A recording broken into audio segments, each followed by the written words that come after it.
Ukraine युद्ध के लंबे खिंचने, चीन अमेरिका प्रतिस्पर्धा और मध्य पूर्व की अस्थिर परिस्थितियों के बीच पुतिन का भारत आना यह दर्शाता है कि भारत आज वैश्विक शक्ति संतुलन का केंद्र बन चुका है। भारत अब किसी भी धुरी के साथ खड़ा होकर राजनीति नहीं कर रहा, बल्कि अपने राष्ट्रीय हितों के आधार पर दुनिया के देशों को जोड़ने का काम कर रहा है। इसलिए पुतिन की ये यात्रा केवल रूस भारत रिश्तों की बात नहीं करती, बल्कि पूरी दुनिया में भारत की बदलती हैसियत का सबूत भी है। भारत और रूस का रिश्ता दशकों पुराना है।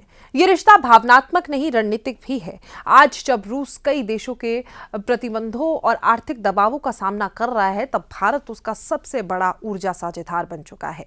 भारत दुनिया के उन गिने चुने देशों में है जिसने वैश्विक दबावों को नजरअंदाज करते हुए रूसी तेल खरीदना जारी रखा और अपनी ऊर्जा सुरक्षा को प्राथमिकता दी।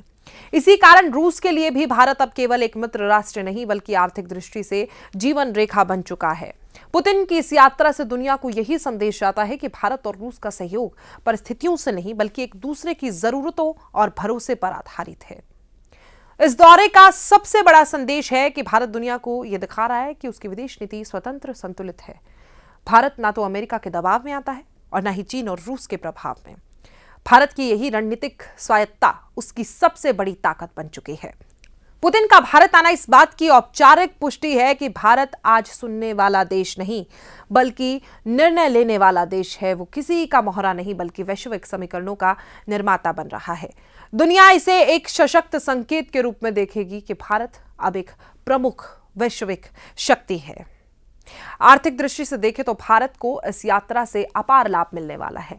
भारत और रूस ने पहले ही 2030 तक व्यापार को 100 अरब डॉलर तक ले जाने का लक्ष्य तय किया।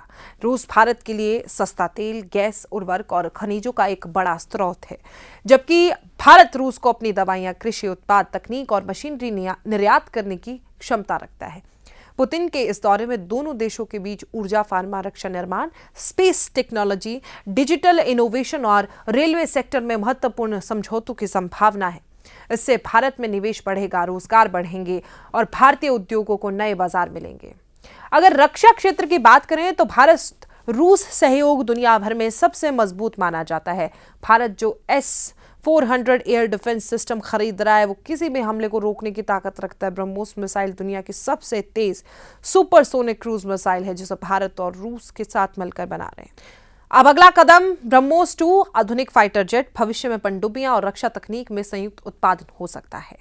इससे भारत न सिर्फ आत्मनिर्भर होगा, बल्कि रक्षा क्षेत्र में निर्यातक देश भी बन सकता है। इस दौरे के बाद भारत की सेना तकनीकी रूप से और मजबूत होने जा रही है। पुतिन की इस यात्रा का एक और संदेश ये है कि भारत रूस चीन समीकरण में भी एक संतुलनकारी भूमिका निभा रहा है। चीन लगातार एशिया प्रशांत क्षेत्र में अपना प्रभाव बढ़ा रहा है। रूस और चीन के बीच बढ़ती निकटता भारत के लिए कभी कभी चिंताजनक रही, लेकिन जब पुतिन भारत आते हैं तो ये साफ करता है कि रूस भारत को उतनी ही अहमियत देता है कि जितनी चीन को। इससे भारत को सामरिक रूप से लाभ मिलता है और एशिया में शक्ति संतुलन भारत के पक्ष में झुकता है। इसके अलावा वैश्विक स्तर पर यह यात्रा एक बड़ा संकेत देती है कि भारत बहुध्रुवीय विश्व व्यवस्था को आगे बढ़ाने के लिए प्रतिबद्ध है। भारत ना तो युद्ध का पक्षधर है, ना ब्लॉक पॉलिटिक्स का। भारत मानता है कि दुनिया को पश्चिम, पूर्व, उत्तर, दक्षिण में बांटने से समाधान नहीं आएगा। इसलिए वो रूस, अमेरिका, यूरोप, खाड़ी देशों और एशिया के देशों सबके साथ संतुलित संबंध रखता है। पुतिन का भारत आना इस नीति की सफलता का सबूत है। इससे भारत की वैश्विक छवि शांति दूत और कूटनीति के केंद्र जैसी और मजबूत होगी। भारत को इस यात्रा से लोगों के नजरिए में भी बड़ा लाभ मिलेगा। आज दुनिया भारत को एक उभरती हुई महाशक्ति मानती है, चाहे वो अर्थव्यवस्था के क्षेत्र में हो, कूटनीति में, सैन्य क्षमता में या टेक्नोलॉजी में। पुतिन जब भारत आते हैं और प्रधानमंत्री के साथ बैठक करते हैं तो दुनिया ये देखती है कि भारत अब एक वैश्विक निर्णायक खिलाड़ी है। वो तस्वीरें जब पुतिन नीचे उतर रहे थे अपने प्लेन से और जिस तरीके से उन्होंने साइड ग्रिल पकड़ने के बाद एक एथलीट की तरह भागकर प्रधानमंत्री नरेंद्र मोदी से न सिर्फ हाथ मिलाया, बल्कि उन्हें गले भी लगाया। ये वही भारत है जिसकी आवाज G20 में सुनी जाती है, जो ब्रिक्स का नेतृत्व करता है और SCO से लेकर इंडो पैसिफिक तक हर मंच पर अपनी भूमिका मजबूत कर चुका है।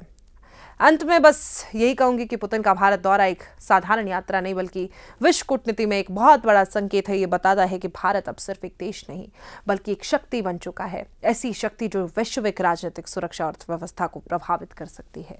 ये यात्रा भारत रूस के रिश्तों को नई ऊंचाई देगी, भारत की ऊर्जा सुरक्षा मजबूत करेगी, रक्षा सहयोग बढ़ाएगी, नए आर्थिक अवसर खोलेगी और दुनिया को यह संदेश देगी कि भारत अब अपनी शर्तों पर अंतर्राष्ट्रीय राजनीति को आकार देने की क्षमता रखता है। यही इस यात्रा का सबसे बड़ा लाभ, सबसे बड़ी शक्ति और सबसे बड़ा वैश्विक संदेश है। आपको हमारी ये खबर कैसी लगी कमेंट बॉक्स में कमेंट कर जरूर बताएं। फिलहाल मुझे दीजिए इजाजत। आप देखते रहिए न्यूज़ 18 JKLH का डिजिटल प्लेटफॉर्म। नमस्कार।